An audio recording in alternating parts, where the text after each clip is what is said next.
Hi, and welcome to or welcome back to the Global Holistic Podcast. This is The Conversation Continues, and today we're talking about how to escape the victim mindset.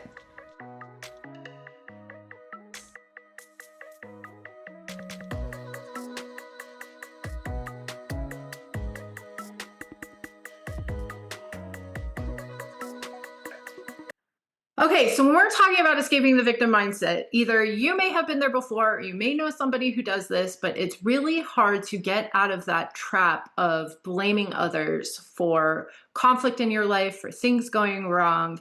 And it's something that we've all experienced on one side of the fence or the other. And that's not to take away the fact that some people have been victims in their life and have been through horrible, horrible, horrible traumatic experiences.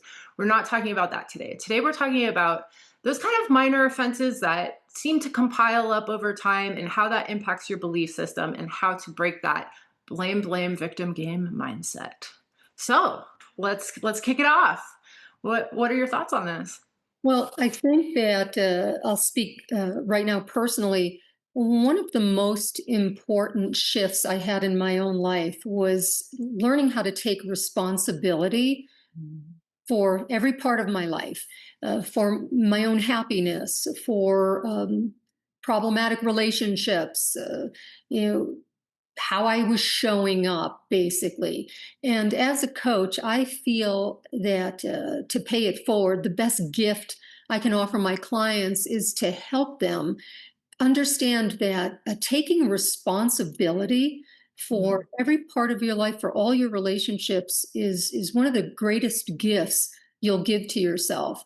And it's really important to understand that taking responsibility doesn't mean that you're saying how the other person's behaving or what the other person did is okay. What you're focusing on is basically how you respond to it. So you're not taking responsibility for somebody else's actions or behaviors. You're taking responsibility for how you show up, your involvement, and how you either react or respond. Mhm.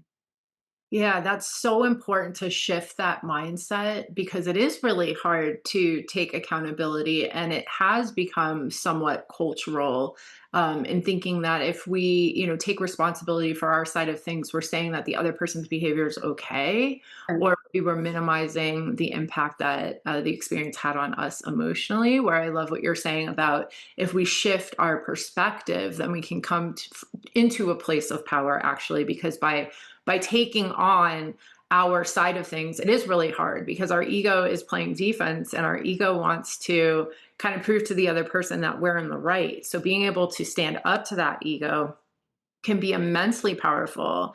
And, taking accountability isn't about saying that what the other person did wasn't right or wrong. It's just putting that lens back on what you did and owning your own choices. And I think the power can come in from also, like, instead of waiting for someone else to change or the world to change, we take that power back by saying, actually, I can change my perspective and I can heal my side of things without waiting for what happens on the other side of things.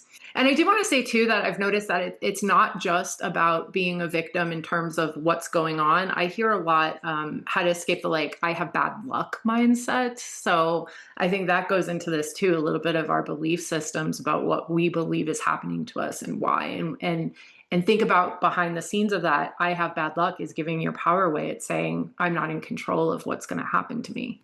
Yeah, absolutely. And, I want to elaborate on that a little bit because that is a mindset where people will think that if they blame someone else, if it's not their fault, that they maintain their power.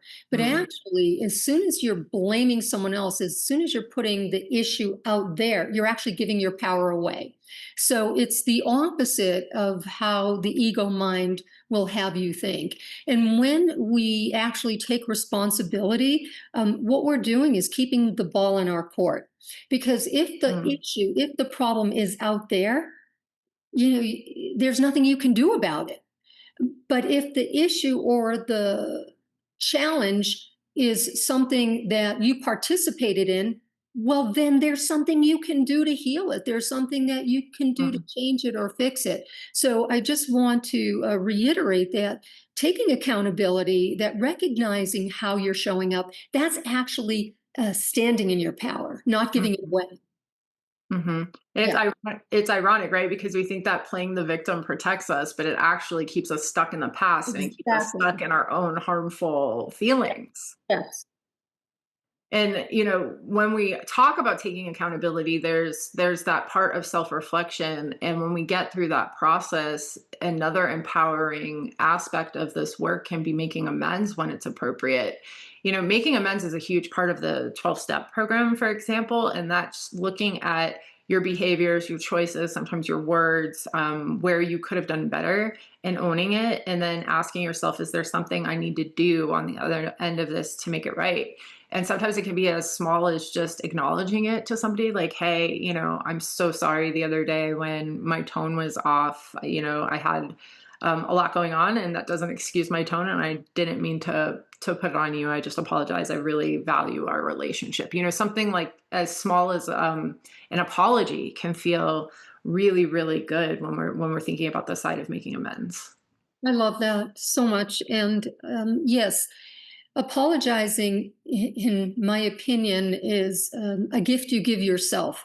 And many times when we're angry, we think if we apologize that we're giving the other person something. But yeah, there's a rippling effect. Other people certainly do benefit from us taking responsibility from our apology. But the true apology is a gift you give yourself.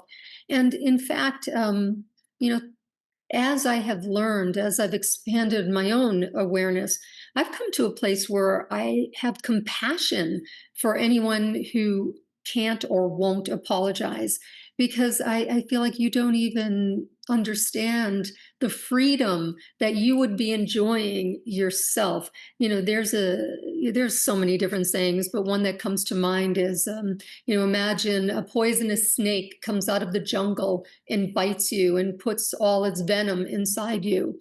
Then the Mm. snake goes back into the jungle and the snake is fine, but you are the one who sits with the venom. And I've heard that used in relationship to someone who can't or won't forgive. They're just keeping the venom inside themselves, but they're expecting, the other person, to suffer. But really, you are the one who maintains that pain and suffering. So, yeah, taking responsibility and offering the apology for your part. Again, you're not taking part or responsibility for what somebody else did, but that's what sets you free when you own your participation. Absolutely. And, as you're talking, I'm thinking that it's hard to take accountability to, or even acknowledge your side when your cup is drained, or if life feels like it's been beating you down for years and years and years. And so it may not be something that after listening to this podcast, you can just go out there and change your perspective. Because if life has legitimately torn you down and you do have a history of, horrible things that may have happened in your past, it is hard not to take that with you into every conversation. And so it's almost like you need the space within yourself to be able to do that work and kind of take ownership. And that's why I think that it's so powerful in and of itself, is because it can only come when we do that work and our cup is full again, when we have that enough strength, enough courage, right? Because it is courageous to admit when we were wrong, and it is really hard. It's so hard to admit when we're wrong, and it's so hard to look at a situation and ask, is there anything I did to create this, either intentionally or subconsciously, to prove myself right about a harmful belief system I have about myself or other, right? That's hard work.